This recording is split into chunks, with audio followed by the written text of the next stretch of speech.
சக்தியாகும் என்றால் பஞ்சபூத சக்திகளாக இருக்கக்கூடிய அன்னையின் சக்தி இயற்கை சக்தியை ஒன்று திரட்டி யாகசாலையில் 4 காலங்கள் பூஜை செய்து நீர், நெருப்பு, காற்று, மண், ஆகாயம் என்று பஞ்சபூதங்கள், சூரிய சந்திரன் 2, ஆன்மா 3, 8 மூர்த்திகளாக பூஜை செய்து அந்த அம்பிகையின் அருட்சக்தியை ஒன்று திரட்டி அந்த கும்பத்தில் சேர்ப்பதற்கு பெயர் கும்பாபிஷேகம்.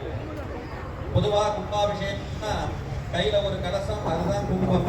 அதை ஊத்துறோம்னு நினச்சி நம்ம கும்பாபிஷேகம்னு செய்கிறோம். அதுக்கு தமிழில் மொழிபெயர்த்தலும் நன்னீராட்டு பெருவிழா, குடமுழுக்கு திருவிழா என்றெல்லாம். அது அல்ல சரியான அர்த்தம். கும்பாபிஷேகம் என்றால் கும்பகமாக. இன்னைக்கு நிறைய பக்தர்கள் வந்து நிற்கிறீங்க, நிற்கும் போது என்ன சொல்றாங்க, கும்பலா இருக்காங்கன்னு சொல்லி. அந்த கும்பல் என்ற வார்த்தை கும்பகம் என்ற வார்த்தையிலிருந்து நழுவி வரக்கூடியது. அப்ப அருட்சக்தி, அம்பிகையின் அருட்சக்தியை ஒன்று திரட்டி யாகசாலையில் அக்னியிலும் அந்த கலசத்திலையும் அம்பிகையை ஆவாகனம் செய்து எல்லா மூலமந்திர, மாலாமந்திர, காயத்ரி மந்திர, ஆகம ஸ்லோகங்கள் எல்லாம் அங்கு ஜபித்து திருமுறை பாராயணத்துடன் அம்பிகையின் அருட்சக்தி ஒன்று திரட்டி அந்த பிரதான கும்பத்தில் நிறுத்தச் செய்வது கும்பாபிஷேகம். அப்பேற்பட்ட கும்பாபிஷேகம் நமது ஆலயத்தில் கடந்த 5 தினங்களாக மிகவும் சிறப்பான முறையில் சிவாகம வேத வைதீக முறைப்படி திருமுறை பாராயணத்துடன் அற்புதமான மேல கச்சேரிகளுடன் என்பராட்டிக்கு இந்த வழிபாடானது நிகழ்ந்து கொண்டிருக்கின்றது. இந்த கும்பாபிஷேகம் நம் சிந்திக்கின்றோம். அம்பிகையின் அருட்சக்தியை ஒரு இடத்தில் நிற்கச் செய்து இப்பொழுது அந்த நிற்கக்கூடிய கலசத்தில் இருக்கக்கூடிய தீர்த்தத்தை, அம்பிகையின் அருட்சக்தியை கலசத்தில் இங்கு கும்பாபிஷேகம் செய்ய வைக்கின்றோம். அப்ப அந்த அருட்சக்தியானது ஒன்று திரண்டு இங்கு மூலஸ்தானத்தில் இருக்கக்கூடிய விமானத்தில் ஆவாகனம் செய்ய இருக்கின்றோம். அதைத் தொடர்ந்து கருவறையில் புதிய மூர்த்தியாக எழுந்தருளிக்கக்கூடிய முத்துமகாமாரியம்பிகையின் திருவுருவச் சிலையும் மற்றும் பரிவார மூர்த்திகளாக இருக்கக்கூடிய மகாகணபதி சுப்பிரமணிய சுவாமியின் திருவுருவச் சிலையிலும் கும்பாபிஷேகம் செய்விக்கப்படுகின்றது. ஏன் கும்பாபிஷேகம் செய்ய வேண்டும்? கோயிலில்லா ஊரில் குடியிருக்க வேண்டாம் என்று நம் பழஞ்சொல். எங்கெல்லாம் தமிழர் குடிபெயர்ந்தார்களோ அங்கெல்லாம் எம்பரானுக்கு, எம்பராட்டிக்கும் ஒரு ஆலயம் அமைத்தார்கள். அதுவும் மலேசியா நாட்டில் நிறைய இடத்தில் தமிழகத்திலிருந்து புலம்பெயர்ந்து வந்த நம் தமிழர்கள் முக்கியமாக மாரியம்மன் ஆலயம் தவறாமல் கட்டினார்கள். அதற்கு பிறகு எங்கெல்லாம் குன்று இருக்கின்றதோ அங்கு வேலை ஊனி முருகனின் ஆலயம் கட்டினார்கள். பின்னால் வரக்கூடிய காலத்தில் விநாயகர், சிவபெருமான், பெருமாள் ஆலயங்கள்லாம் கட்டினாங்க. அப்ப ஆதியில பார்க்க போன மாரியம்மன் தான் முதல்ல குடிவரும். அதுவும் நமது ஆலயம் 1886 கட்டப்பட்டதாக நம் சரித்திர சான்றிதழ்கள் இருக்கின்றது. அப்பேற்பட்ட பழமையான நம்ம அம்பிகையின் ஆலயம் பல வருடங்களாக இந்த நிலம் வேறு ஒருத்தர் கையில் வசமாக இருக்கின்றது. அந்த வழக்கானது வழக்கு மன்றத்தில் நடந்து கொண்டிருக்கின்றது. அம்பிகையின் பாலஸ்தாபனம் நடந்தவுடனே அந்த நிலத்தின் உரிமையாளர் ஒரு 5 லட்சம் வெள்ளி விலையை நிர்ணயம் செய்து இந்த நிலத்தை கோயிலே வாங்கிக் கொள்ளுங்கள் என்று சொல்லியிருக்கின்றார்கள். அப்ப பக்தர்களாகிய நீங்கள் தான் வந்திருக்கு உறுதுணையாக இருந்து நிர்வாகத்துடன் கைகோர்த்து இந்த நிலத்தை வாங்குவதற்கு உதவ வேண்டும் என்று இந்நல்ல வேளையில் உங்களிடத்தில் சொல்கின்றோம். ஏன் நாம் இதற்கு பணம் தர வேண்டும்? ஊரு கூடிதான் தேரை இழுக்க முடியும், தனியால் தேர் இழுக்க முடியாது.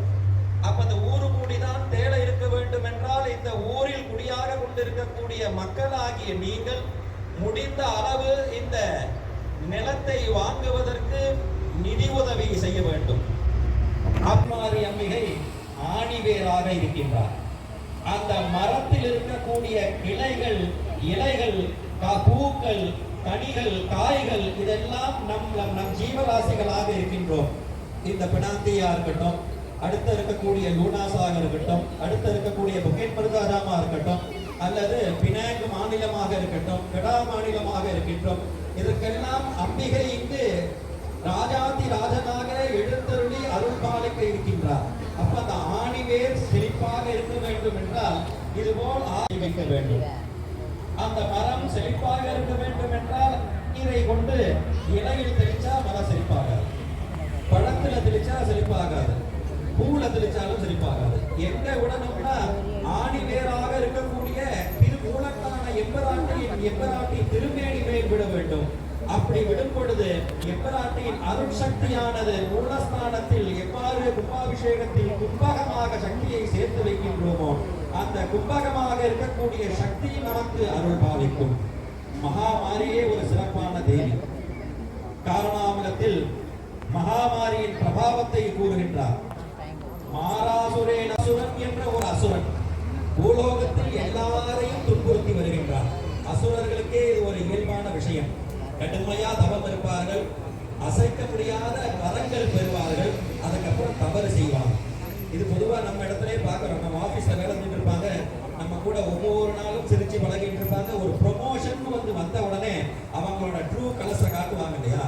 இது அசுரர்களுக்கு உள்ள தன்மை. நிறைய சக்திகள் வந்த உடனே நிறைய தப்புகளை செய்ய தொடங்குவார்கள். அப்ப இந்த மாராசுரன் என்ன செய்யலாம், எல்லாருக்கும் உஷ்ணத்தை மிகுதியாக அம்மை நோயை உருவாக்குகின்றார். நிறைய சூடு, நிறைய உஷ்ணம் வந்து விட்டாலே அம்மை நோய் வரும். அப்ப இந்த அம்மை நோயிலெல்லாம் மக்கள் பீடித்திருக்கக்கூடிய நேரத்தில் முனிவர்கள் தேவர்கள் எல்லாம் எம்பெருமானிடத்தில் சிவபெருமானிடத்தில் பிரார்த்தனை செய்கின்றார்கள். உடனே சிவபெருமான் ஜடாமகுடத்தில் இருக்கக்கூடிய கங்கை மிகவும் குளிர்ச்சியானவள், அவளுக்கு சீதலா என்று ஒரு பெயர் இருக்கின்றது. அந்த ஜடைமுடியில் இருக்கக்கூடிய சீதலா என்ற தேவியை ஒரு துளியை எடுத்து பூலோகத்தில் விடுகின்றார். அங்கு மகாமாரி என்ற மகா பராக்கிரமம் பொருந்திய மகா சக்தி தோன்றுகின்றார். அவளுக்கு என்ன ஆயுதம் தருகின்றார் சிவபெருமான்? எம்பெருமானின் சின்னமாக திருநீற்றை, பிரம்பு, வேப்பிலையை ஆயுதமாக தருகின்றார். மகாமாரி பூலோகத்திற்கு வந்து உலகம் எங்கும் பரவி இருக்கக்கூடிய இந்த அம்மை நோய்க்கு மருந்தாக நமக்கு அருள் பாலிக்கின்றார். அந்த மருந்து வேப்பிலை விபூதி. இப்ப கொரோனா என்று ஒரு பெரும் தொற்று வந்தது. நிறைய பேரை எப்படியாவது குணப்படுத்தணும், அதுல இருந்து தப்பிச்சிடணும்னு பார்த்தோம்ல, அதுல ஒரு வஸ்து வேப்பிலை. அப்ப இது வரைக்கும் நமது சாஸ்திரங்களில் நம் மரபை சார்ந்த விஷயம் எதுவும் பொய்த்தது கிடையாது. என்னென்ன நம் பெரியோர்கள் செய்தார்களோ எல்லாமே காரணத்துடன் தான் செய்திருக்கின்றார்கள். அடுத்த தலைமுறைக்கு அதை சொல்லவில்லை, அவ்வளவுதான். ஆனா அவர்கள் செய்ததெல்லாம் மூட நம்பிக்கை என்று நாம் தட்டி கழித்த முடியாது. ஆகவே இந்த அம்பிகையின் அருள் மருந்தாக இருக்கக்கூடிய வேப்பலையும் திருநீரும் வைத்து உலகத்தில் இருக்கக்கூடிய மக்கள் எல்லாம் குணமடைந்து அம்பிகையின் அருட்கிரகத்தை பெறுகின்றார்கள். அப்பேற்பட்ட கருணாமூர்த்தி நமது பினாந்தி தோட்டத்தின் முத்துமாரியம்மன் பல அற்புதங்களை வந்த சமயத்திலிருந்தே நிகழ்த்தி கொண்டே இருந்தார். ஒவ்வொரு நாளும் மழை, அந்த மழை பெய்தால் அங்க பூஜை செய்ய முடியாது. அதுலயே நமக்கு ஒரு சுயநலம் இருக்கின்றது. நம்மளோட பூஜை எல்லாமே மழை வேண்டிதான் பூஜை செய்கின்றோம். சாஸ்திர ஆகமத்துல சொல்றது காலே வருஷத பர்யன்யா பிருத்திவி சசிசாலினி, நல்ல நேரத்துல மழை வர வேண்டும், மான்முகில் வழாது பெய்கன்னு பிரார்த்தனை பண்றோம். ஆனா நம்ம வீட்டுல ஒரு நிகழ்ச்சி நடக்கும் பொழுது ஆஹா இன்னைக்கு மழை வராம இருந்தா நமக்கு போதுமா இருக்கும்னு நினைக்கிறோம். அப்ப அந்த செல்பிஷ்னஸ் மாதிரி நம்ம நிகழ்வானது நல்லபடியா நடக்க வேண்டும் என்று அம்பிகை நினைத்தாலோ என்னவோ பூஜை தொடங்கின உடனே மழை நின்று விட்டது. அந்த மழை நின்றனாலதான் எல்லா பூஜைகளும் எந்த தடையின்றி குறையின்றி அம்பிகைக்கு இங்கு நிகழ்த்தினோம். கடந்த 5 தினங்களாக வேத ஆகம திருமுறை மற்றும் தமிழ் நாதஸ்வர இசையுடன் மிகவும் பிரம்மாண்ட முறையில் இந்த பூஜையானது நிகழ்த்தப்பட்டது. இன்றைய தினம் எல்லாம் வல்ல எம்பராட்டி முத்துமகா மாரியம்மனுக்கு சரியாக 11:15க்கு மூலஸ்தான ஸ்தூபி கும்பாபிஷேகமானது செய்விக்கப்படும். அந்த தீர்த்தம் எல்லா பக்தர்களுக்கும் தெளிக்கப்படும். அதைத் தொடர்ந்து திருமூலத்தானத்தில் இருக்கக்கூடிய அம்பிகைக்கு 11:45க்கு கும்பாபிஷேகம் செய்து தீர்த்த பிரசாதமானது வழங்கப்படும். ஆகவே எல்லா பக்தர்களும் ஒன்று சேர்ந்து கூட்டு பிரார்த்தனையாக அம்பிகையின் திருநாமத்தை திருமந்திரத்தை ஜபிக்கின்றோம். உடனே எனக்கு மந்திரம் தெரியாதுன்னா ரொம்ப எளிமையான மந்திரம். சர்வ மங்கள மாங்கல்யே சிவே சர்வார்த்த சாதிகே சரண்யே திரியம்பிகே கௌரி நாராயணி நமோஸ்துதே. இது ஒரு விசேஷமான மந்திரம். நிறைய பேர் தமிழகத்துக்கு போயிருப்பீங்க. வேலூர்ல பொற்கோயில்னு ஒரு கோயில் இருக்கு, நாராயணி அம்மன் கோயில். நிறைய பேர் அது போயிருக்கு. அந்த கோயில் கட்டுவதற்கு முன்னதாக பாடசாலையில் படிக்கும் பொழுது பல நூறு பாடசாலை மாணவர்கள் பல பாடசாலைகளிலிருந்து வந்து சர்வமங்கல யாகம் என்று ஒரு யாகம் நடத்தினார்கள். பல நூறு சிவாச்சாரியார் குழந்தைகள் ஒவ்வொரு நாளும் பல ஆயிரம் முறை இந்த சர்வமங்கல மாங்கல்யை ஜபம் செய்து ஒரு பெரிய தங்க ஸ்ரீசக்கர தகடு இருக்கு, அந்த தகட்டுல போய் இந்த மந்திரத்தை சேர்த்தார்கள். ஒரு 10 தினம் இந்த பூஜை நடந்தது. பல லட்சம் உருவாக இந்த மந்திரமானது அந்த தகட்டில் சேர்த்து பின்னால் அந்த தகட்டை பூமியில் அடிக்கல் நாட்டும் பொழுது பிரதிஷ்டை செய்து அந்த கோயிலை கட்டினார்கள். இப்பொழுது அந்த மந்திரத்தின் சக்தி, அந்த ஆலயமே தங்கமயமாக இருக்கின்றது. திடீரென்று புதிதாக அமைக்கப்பட்ட ஆலயம் உலகம் எங்கும் தெரிந்து எல்லோரும் அதை சென்று தரிசிக்கக்கூடிய ஒரு தன்மை இந்த மந்திரம் தருகின்றது. ஆகவே எல்லா பக்தர்களும் ஒன்று சேர்ந்து அம்பிகைக்கு இந்த சர்வமங்கலா மாங்கல்யே என சொல்லக்கூடிய மந்திரத்தை 9 முறை ஜபம் செய்கின்றோம். அதற்கு பிறகு அம்பிகையின் கலசத்திற்கு கும்பாபிஷேகமானது செய்விக்கப்படும். ஓம் சர்வமங்கல மாங்கல்யே சிவே சர்வார்த்த சாதகே சரண்யே த்ரியம்பகே கௌரி நாராயணி நமோஸ்துதே. ஓம்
விமான கலசத்திற்கு மகா தீபாராதனை சகலமாக